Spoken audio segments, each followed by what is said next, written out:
Hello everyone, in this video we are going to discuss important definitions under the Hindu Marriage Act of 1955. Come to section 3, definitions. The first definition is of the custom and usage. The expressions custom and usage signify any rule which having been continuously and uniformly observed for a long time has obtained the force of law among Hindus in any local area, tribe, community, group और family. तो हम custom और usage की अगर बात करें and minded custom and usage की importance Hindu Marriage Act में बहुत ज़्यादा है, क्योंकि हिंदू मैरिज एक्ट के प्रोविजंस के साथ साथ कस्टम्स एंड यूसेज भी इक्वली एप्लीकेबल होंगी। ठीक है, so we need to know that what is a custom, what is a usage. हम कस्टम की बात करें, that is a rule. First of all, it is a rule which is continuously and uniformly observed. Continuous observation होना चाहिए। ठीक है, continuous observation का मतलब है there should not be breaks in between. ऐसा नहीं हो कि 2 साल के लिए ऑब्जर्व किया गया फिर 1 साल के लिए उस प्रैक्टिस को ऑब्जर्व भी नहीं किया गया उस रूल को, तो वो कंटिन्यूस नहीं माना जाएगा। ठीक है, तो कंटिन्यूस ऑब्जर्वेशन होना चाहिए, plus it must be uniformly observed. ठीक है, जो जितने भी मेंबर्स हैं उस सेक्ट के, उस कम्युनिटी के, उस ग्रुप के, उस ट्राइब के, वो सब उनको इक्वली फॉलो कर रहे हैं। ठीक है, उस रूल को इक्वली ऑब्जर्व कर रहे हैं, यूनिफॉर्मली ऑब्जर्व कर रहे हैं।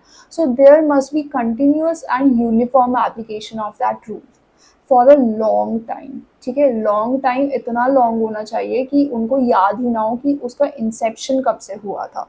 ठीक है, अगर मैं ये बोलूँ कि एक रूल है वो 2 साल से चला आ रहा है एक फैमिली में या एक ग्रुप में, ठीक है, तो वो कस्टम या यूजेज नहीं माना जाएगा। लेकिन अगर कोई ऐसा रूल है जो उस फैमिली को याद ही नहीं है कि वो कब से स्टार्ट हुआ है उनकी फैमिली में, that means definitely long time हो चुका है उस रूल को ऑब्जर्व होते हुए। ठीक है, उस ग्रुप में या उस फैमिली में। ठीक है, तो हम उस कंटेक्स्ट में बोलते हैं कि एक लॉन्ग टाइम होना चाहिए, कंटिन्यूस होना चाहिए, and there must be uniform application, uniform observation of that particular rule. Then it must have obtained the force of law. ठीक है, लॉ की क्या खासियत है? लॉ की ये खासियत है कि हम उसको फॉलो करते ही हैं।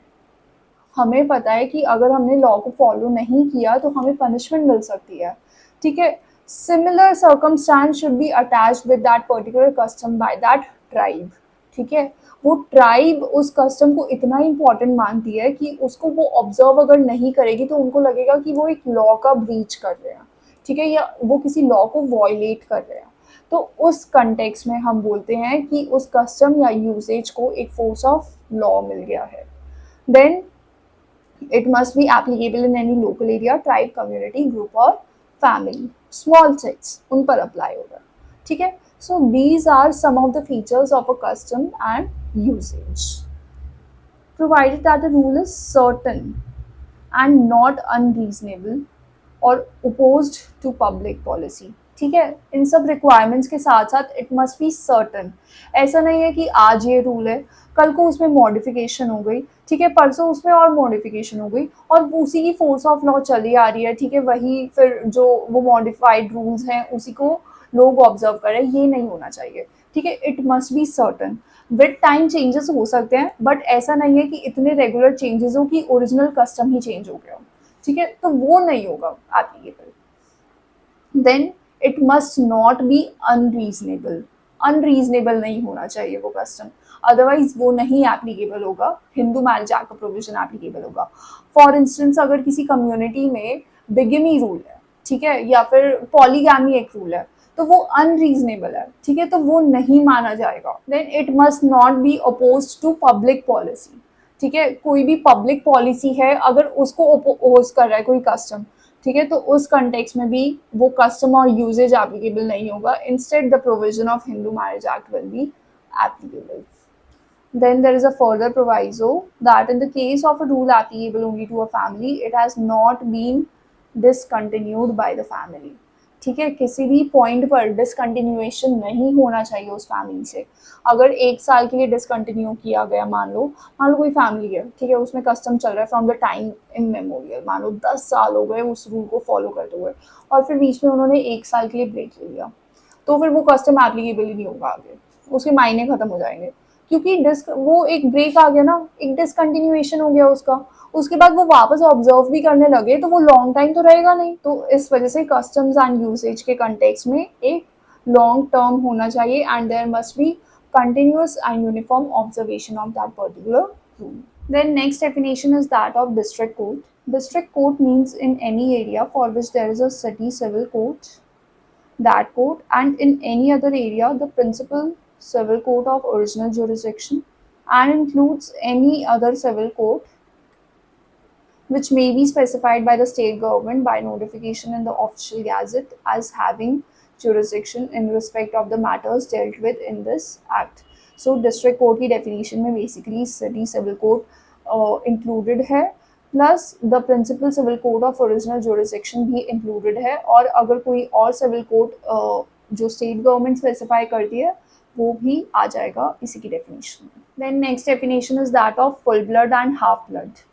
Two persons are said to be related to each other by full blood when they are descended from a common ancestor by the same wife, and by half blood when they are descended from a common ancestor but by different wives.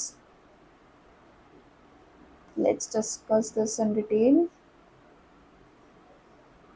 Yes, full blood. Full blood में basically जो दोनों parents होते हैं वो same होते हैं, ठीक है. मान लो ए और बी हैं, they have two kids C and D, ठीक है. तो क्योंकि ए और बी ये दोनों स्पाउसेस सेम है, दैट मीन्स सी के भी पेरेंट्स ए और बी है और डी के भी पेरेंट्स ए और बी है. तो इस वजह से सी और डी क्या होंगे, full blood brothers and sisters, ठीक है. जो दो अगर हम चिल्ड्रन देख रहे हैं या दो हम बच्चे देख रहे हैं, उनके हमें पेरेंट्स देखने होते हैं. अगर पेरेंट्स दोनों सेम हैं, ठीक है, दोनों बच्चों के, तो उस केस में हम बोलते हैं full blood brother and sister. Basically जो हमारे रियल भाई बहन हम बोलते हैं कि हैं, वो क्या है, हमारे full blood brother and sister है, ठीक है. But when we talk about half blood brother and sister, half blood brother and sister means the father is same but the mothers are different. Let's suppose there is a person A who has a wife B, ठीक है, and wife B से उसको एक child born होता है C, ठीक है. अब इसके बाद A ने एक दूसरी शादी करी D से, ठीक है, एंड यहाँ पर एक चाइल्ड बॉर्न हुआ E. So in this case E and C, these are half blood brother and sister, ठीक है. क्योंकि यहाँ पर जो हस्बैंड है या जो फादर है that is the same but the mothers are different. So half blood brothers and sisters कौन होते हैं, जिनके फादर सेम होते हैं बट मदर्स डिफरेंट होती हैं, ठीक है. Now come to uterine blood. Two persons are said to be related to each other by uterine blood when they are descended from a common ancestress. Ancestress means the mother, but by different husbands. That means in case of uterine blood, the mother is same, but the fathers are different.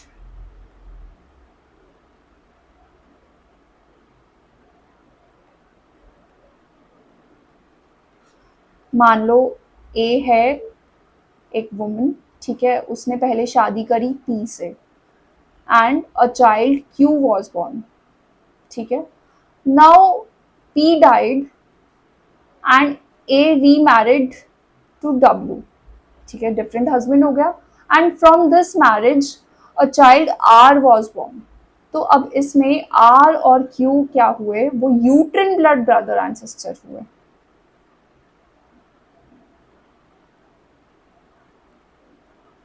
Because the mother is same but the fathers are different, ठीक है.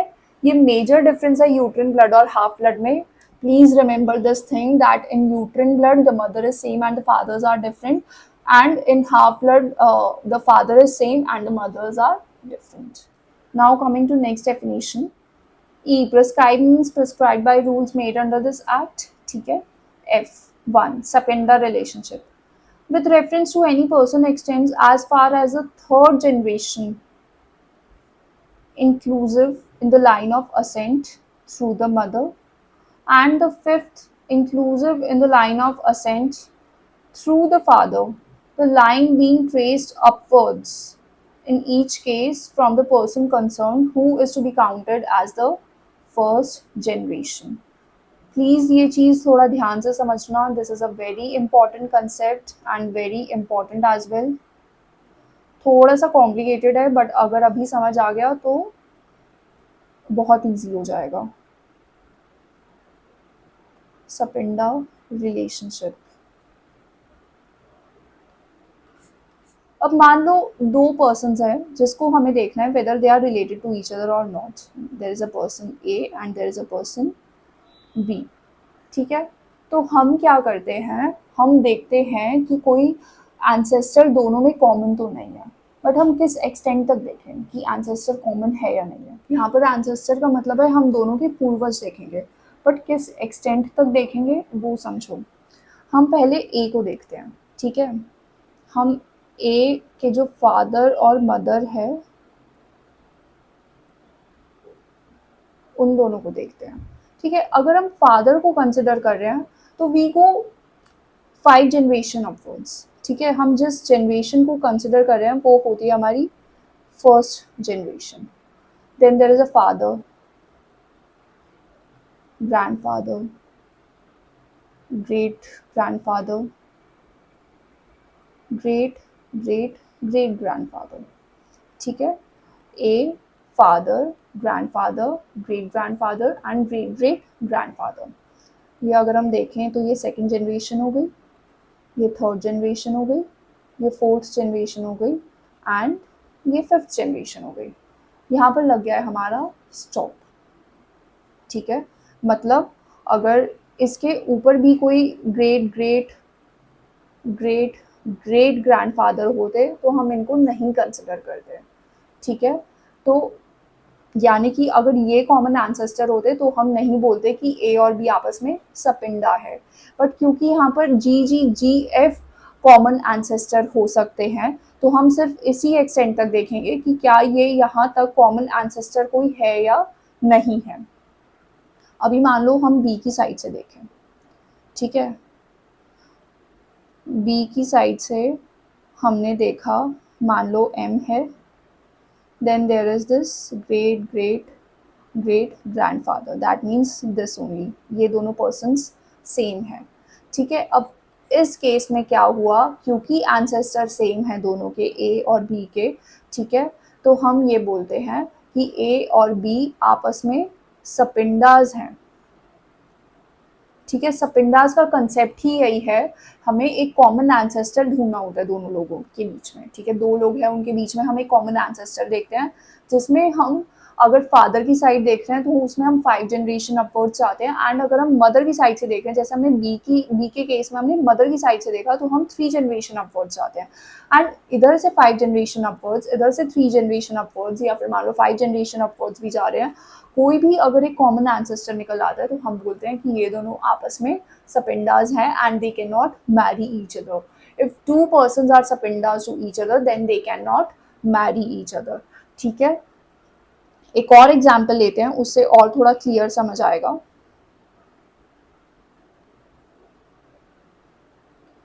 मान लो ये एक person है P. ठीक है, P के father और मदर है and P is the first generation. Then this father and mother is the second generation.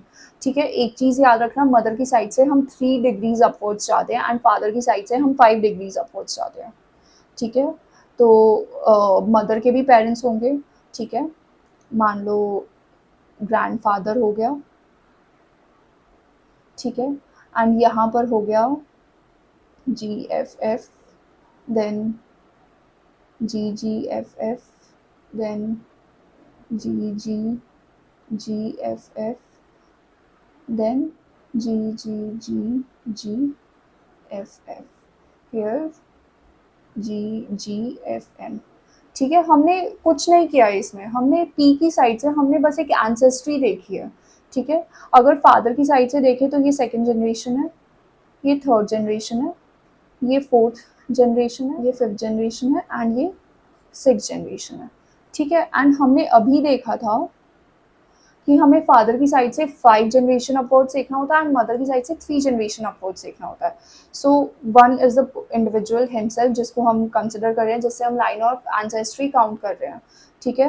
Then this is the second generation, third generation, fourth generation and fifth generation. यहाँ पर एक लग गया full stop. ठीक है. तो ये बेसिकली अगर ये कॉमन एंसेस्टर निकलता है किसी पर्सन के साथ तो वो सपिंडा नहीं माना जाता. ये है इसका मतलब. ठीक है. अगर यहाँ तक कॉमन एंसेस्टर निकलता है तो वो सपिंडा हो सकता है, बट ये अगर होता है तो वो सपिंडा नहीं माना जाएगा. सिमिलरली यहाँ पर मदर की साइड से देखें पी की, तो पी की मदर है एंड उसके बाद उसके मदर के फादर है. ठीक है. तो यहाँ पर थर्ड जनरेशन हमारी कंप्लीट होती है, हम इसके ऊपर नहीं देखेंगे. तो अगर कहीं पर भी मान लो किसी पॉइंट पर ये कॉमन एंसेस्टर आते हैं तो वो सपिंडा नहीं होंगे एक दूसरे के. ठीक है. अब मान लो यहीं से हम एक और लाइन ऑफ एंसेस्ट्री चलाते हैं. मदर के साथ साथ एक और बेटा है इनका. ठीक है. Let's suppose that is GFMS, then GFMSS, then GFMSSS. ठीक है. अब अगर हमें ये देखना होता कि P और GFMSS ये दोनों आपस में शादी कर सकते हैं या नहीं. ठीक है. तो हमें ये देखना होगा कि दोनों सपिंडा है या नहीं है. Then that means we need to find a common ancestor between these parties. ठीक है. अगर हम P की साइड से देखें तो P है, M है और फिर GFM है. ठीक है. तो यहाँ पर ये एक एंसेस्टर कॉमन है. ठीक है. Within the 3 lines of ascent. अब अगर हम GFMSSS देखें, ठीक है, तो ये खुद मेल है. ठीक है.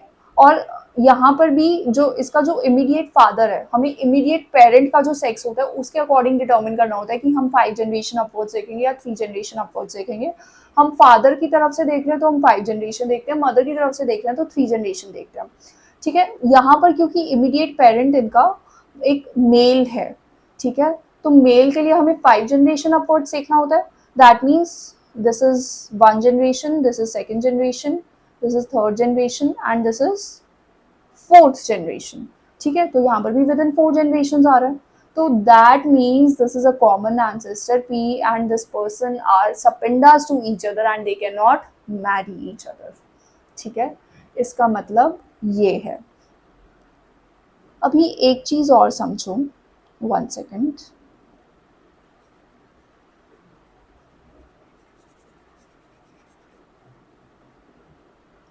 मान लो हम GFM की जगह हम GGFM से चेक कर रहे होते कि कोई कॉमन एंसेस्टर है या नहीं है. ठीक है. तो ये हो गया GGFMS एंड GGFMSS. ठीक है. ये दोनों भी मेल्स हैं. अभी हमने P की तरफ से देखा that GGFM is not a sapinda. ठीक है. एक कॉमन एंसेस्टर की लाइन में नहीं आएगा because he is not following with in the third generation. ठीक है. क्योंकि मदर है इमीडिएट पेरेंट, मदर की साइड से हमें 3 जनरेशन देखना होता है. ये फोर्थ जनरेशन है इसलिए ये कॉमन एंसेस्ट्री में नहीं लाई करेंगे P के. अभी हम इसके कंटेक्स्ट में देखते हैं. ठीक है. बिकॉज ही इज मेल तो हमें इसकी तरफ से 5 जनरेशन काउंट करने हैं. This is going to be first generation, this is going to be second generation and this is going to be third generation. अब इसका मतलब ये है P के लिए तो ये कॉमन एंसेस्टर नहीं है बट इस पर्सन के लिए एक कॉमन एंसेस्टर है. That means P is not a sapinda to GGFMSS. ध्यान से सुनो. P is not a sapinda to GGFMSS but GGFMSS is a sapinda to P. GGFMSS जो है वो सपिंडा होगा P का बट P सपिंडा नहीं है.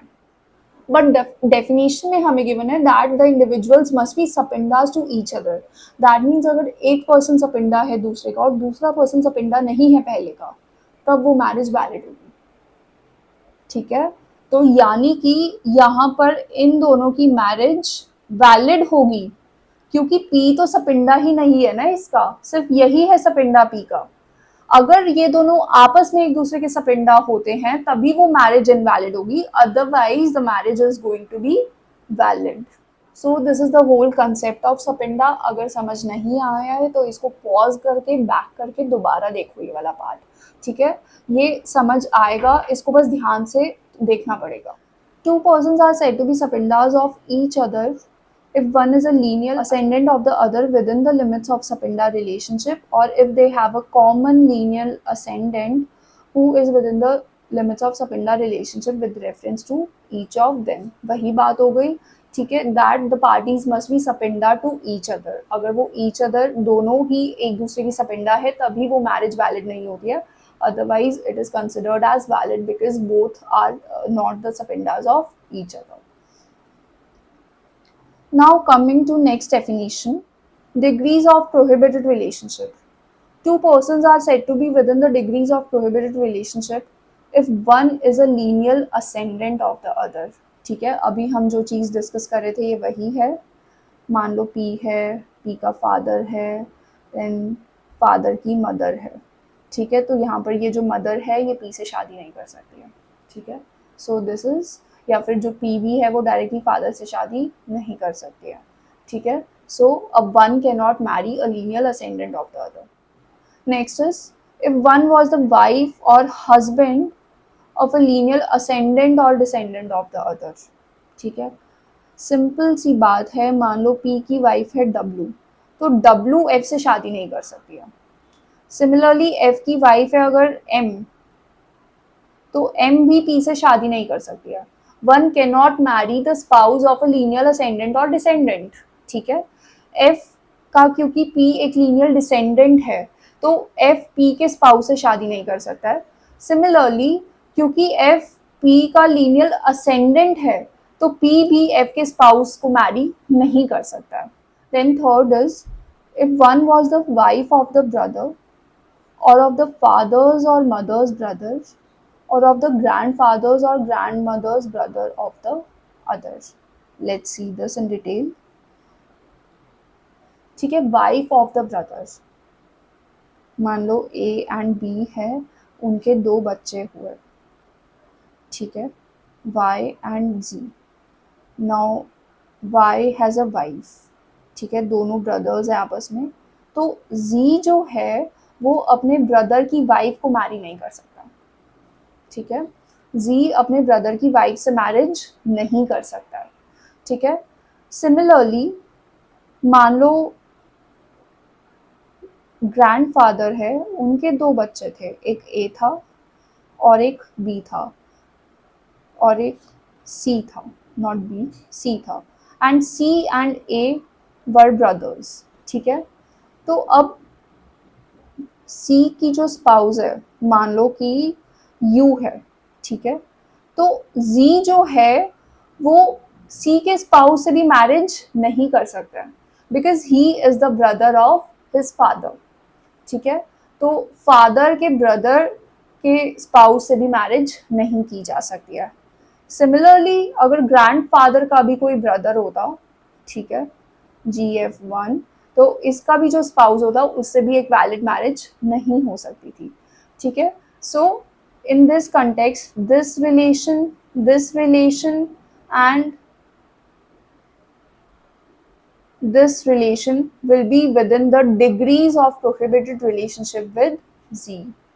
ठीक है, सो ये जो है थर्ड क्लॉज ये हमारा यही एस्पेक्ट स्टेट करता है.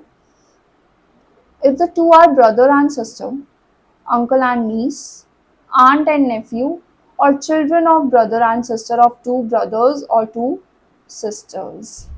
ठीक है, अगर दो लोग आपस में ब्रदर एंड सिस्टर है then they can not marry each other.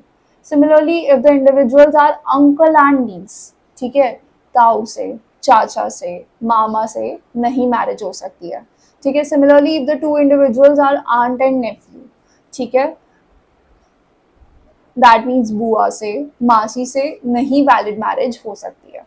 And if the two individuals are children of brothers and sisters, ठीक है, मान लो चाचा के बच्चे, ताऊ के बच्चे, ठीक है, या फिर बुआ के बच्चे, उनसे भी वैलिड मैरिज नहीं हो सकती है. They all come with in the degrees of prohibited relationship. Now, for the purposes of clauses F and G, that means Sapinda relationship or degrees of prohibited relationship के context में, relationship includes relationship by half or uterine blood as well as by full blood. तो half blood brother and sister कौन होते हैं? whose father is common but the mothers are different, uterine blood whose mother is common but the fathers are different, and full blood whose both the parents are common. Then illegitimate blood relationship as well as legitimate. अगर illegitimate brother and sister है, legitimate brother and sister है, it doesn't matter. That means the marital status of the parents doesn't matter in that context. ठीक है, हमें बस ये देखना होता है कि सपिंडा या degrees of prohibited relationship में तो नहीं lie कर रहे हैं ना. ठीक है. Then relationship by adoption as well as by blood. So even if a child is adopted, ठीक है, अगर कोई चाइल्ड अडॉप्टेड है उस पर भी सेम रिस्ट्रिक्शंस अप्लाई करती है जो एक फुल ब्लड इंडिविजुअल पर अप्लाई करेंगी. ठीक है. And all terms of relationship in those clauses shall be construed accordingly. So these are the important definitions under the Hindu Marriage Act of 1955. Thank you.